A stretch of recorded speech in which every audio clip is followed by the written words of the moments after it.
আরে ভাই আপনি কাইলা আপনি কালা ভাই আপনি কালা আপনি আলো দেখা যাচ্ছে না আমি আলো তো আমার দেখা যায় না বাস্তব কথা ভাই এটা বাস্তব কথা তেল দেশ না বেটা তেলে যে সংকট দেশে কত রুপে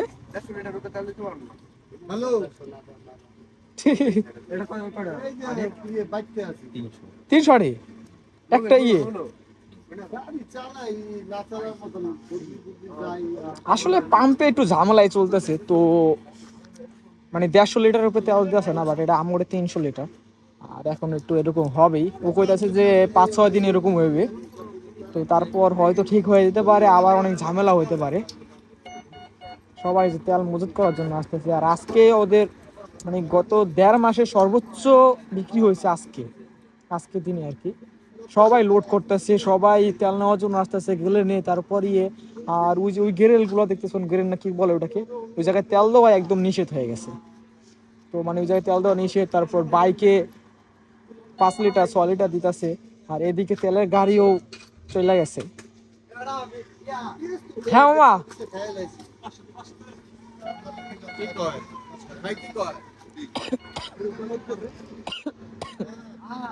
হ্যাঁ কি ওকে ব্রো মুভির ভাই চেহারায় তো 2 লাখ ভিউ হয়েছে কারণ আপনার চেহারায় দেই ভাই আপনার চেহারায় মনে হয় ভাই 2 মিলিয়ন যাইতে পারে 2 মিলিয়ন নিচে যাইবই না সব জায়গার প্রধান আকর্ষণ তো মোটরসাইকেল সবাই লোড করতেছে এখন সবাই একদম কারণ এরা সবাই ভাবতেছে যে সংকট পড়বে আর আশা করা যায় পড়বে ওরাও বলতেছে যে পড়বে আর পাম্পেও আজকে যেখানে থেকে তেল আনে প্রতিনিয়ত আর কি সেখানে আজকে তেল পায় নাই তো পাম্পের যে 2টা গাড়ি আছে ওই 2টা গাড়ি ঘুরতেছে তেলের জন্য আর কি মানে এক এক জায়গায় যাইতেছে বাট তেল পাইতেছে না এখন পর্যন্ত পায় নাই তেল তো যদি তেলের সংকট পড়ে বাংলাদেশ এমন অচল করে যাবে আর অনলাইনে যারা মজুত করতেছেন তাদের জন্য একটা সন্তোষপূর্ণ বার্তা আছে যে মজুত করেন বাট ওভার থিঙ্ক না যদি দাম বেড়ে থাকে তো আপনারা লাভ হবে বাট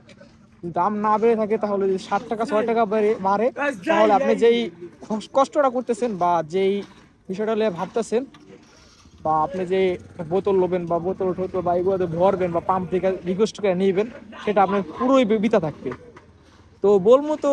বলা আমার কথা বলতো যে আপনি চলার মতন যতটুকু হয় অতটুকু চাইলে মজুত করতে পারেন